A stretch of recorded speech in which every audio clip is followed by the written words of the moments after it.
Salut tout le monde et nous nous retrouvons pour une nouvelle vidéo de mes 7 Marie et moi.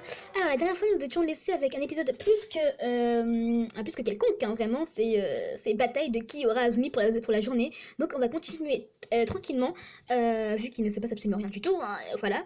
Hop, je vais utiliser un ticket de scénario vu que je vais pas attendre le lendemain pour continuer l'histoire.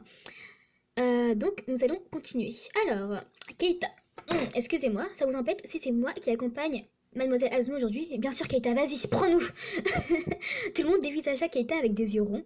Même toi, tu veux sortir avec Azumi, Keita? Ah, il y a confusion. Explique-toi, Keita, comment ça, il y a confusion? Comment ça? Alors, qu'est-ce que tu voulais dire, Keita? Que je me propose d'accompagner Azumi jusqu'à chez elle? Pardon? Le visage d'Ayato se ferma d'un coup, mais Keita poursuivit néanmoins.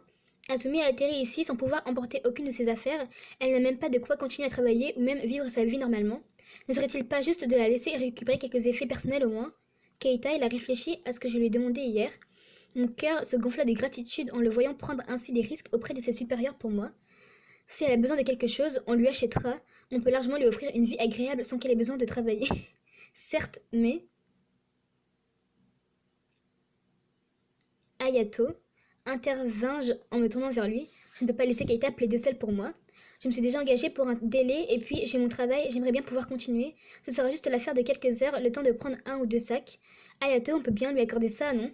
C'est très sexy une femme qui a de l'ambition professionnelle. C'est vrai, Aya. En plus, si Keita est avec elle, elle ne risque rien. Ayato, on n'a pas le droit de la retenir contre son gré, même pour son bien. Tous contre Ayato. Bon, très bien. Keita, ne lâche pas Azumi des yeux une seule seconde. C'est compris. Merci Ayato. Merci Ayato, merci tout le monde. Et merci Keita. Je lui glissai en douce un sourire reconnaissant. Il détourna le regard, mais il souriait lui aussi. Ainsi, Keita et moi retournâmes bientôt à l'appartement que j'avais quitté seulement quelques jours auparavant.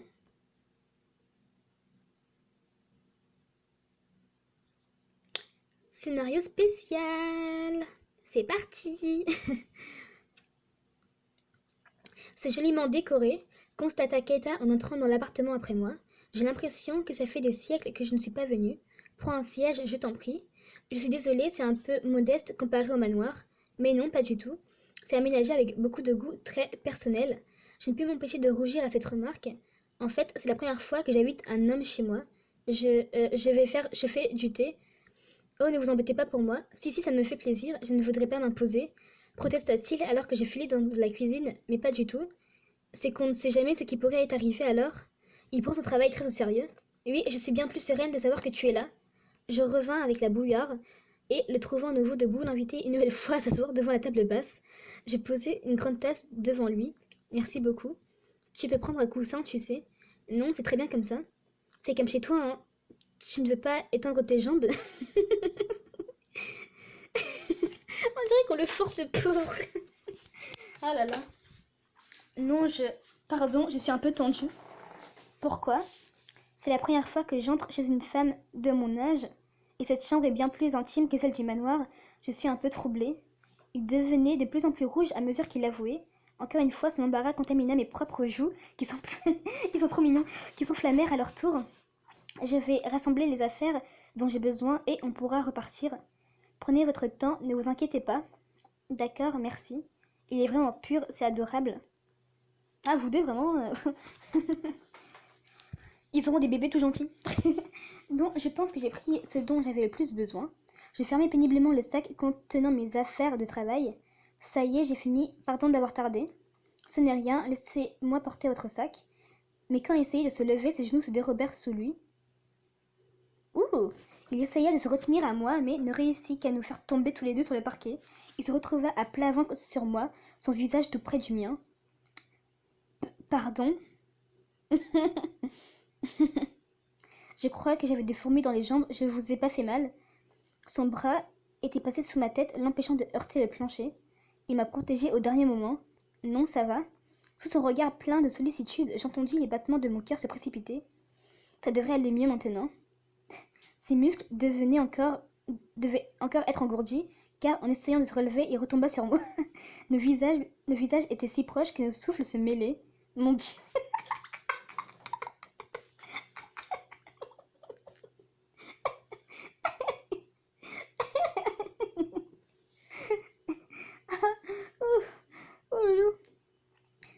Si on bouge ne serait-ce qu'un peu, nos lèvres vont se frôler. Veuillez me pardonner. Franchement, ça fait très scénario de classique. Veuillez me pardonner, je crois qu'il faut attendre encore un peu. Je ne peux pas encore bouger. Sa mine désespérée me fit soudain éclater de rire. Ah ah, Keita, je t'avais dit d'étendre tes jambes. Tu es resté à genoux trop longtemps. Ah, je pensais grave qu'on allait avoir une illustration de E au sol, quoi. Dommage. Oui, c'est de ma faute. Il soupira, mais adressa tout de même un petit sourire contrit.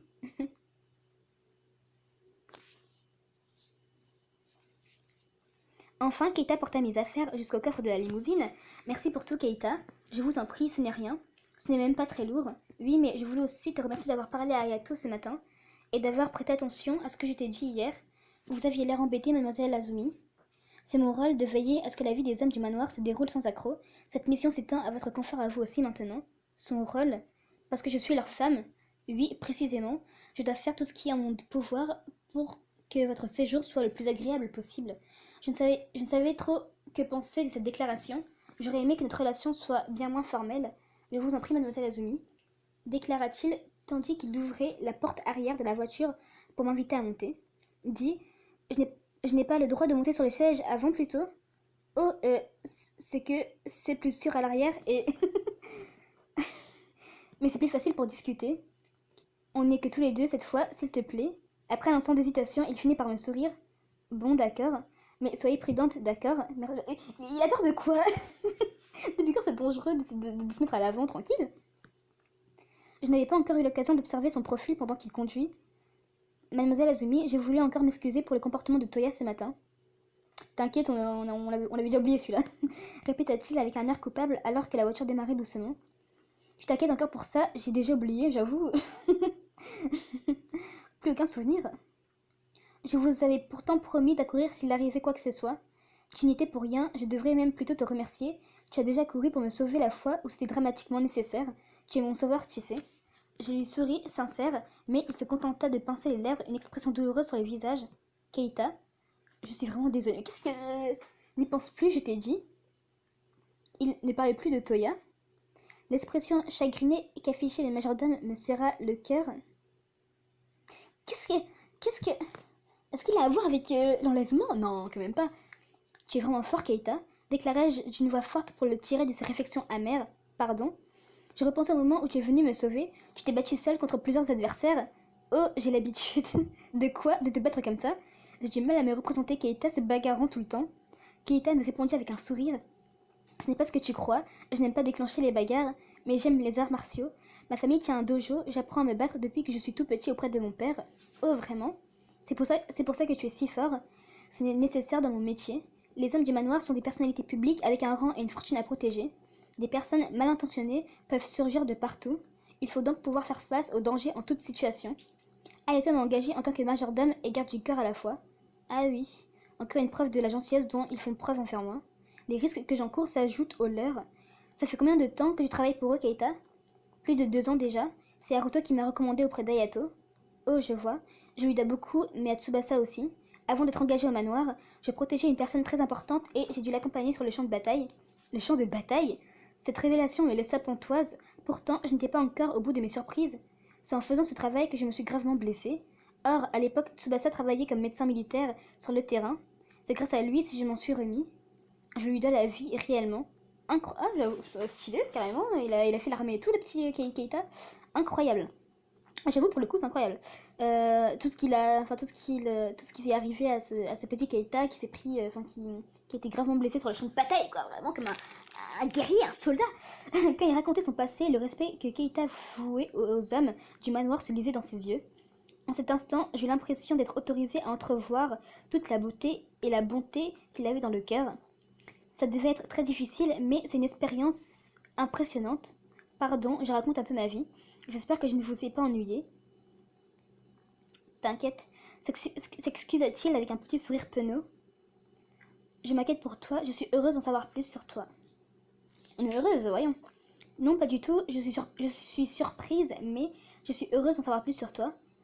Mademoiselle Azumi, vous êtes trop indulgente. Vous m'encouragez à m'étaler, c'est mal. Au contraire, ça me ferait plaisir que tu continues. J'en serais heureuse si ça vous intéresse, avoua-t-il en rougissant. J'étais heureuse de constater que nous étions un peu rapprochés. Continue comme ça, Azumi, fonce dans le tas. Le lendemain matin, bonjour princesse, bien dormi ma chérie. Bonjour tout le monde. Chérie, princesse, c'est un peu intime comme surnom, non? Comme je traversais le salon un peu embarrassée, je remarquai Soichiro occupé à lire le journal un peu à l'écart. Bonjour Soichiro. Il releva la tête une demi-seconde pour considérer ma présence, puis retourna à sa lecture.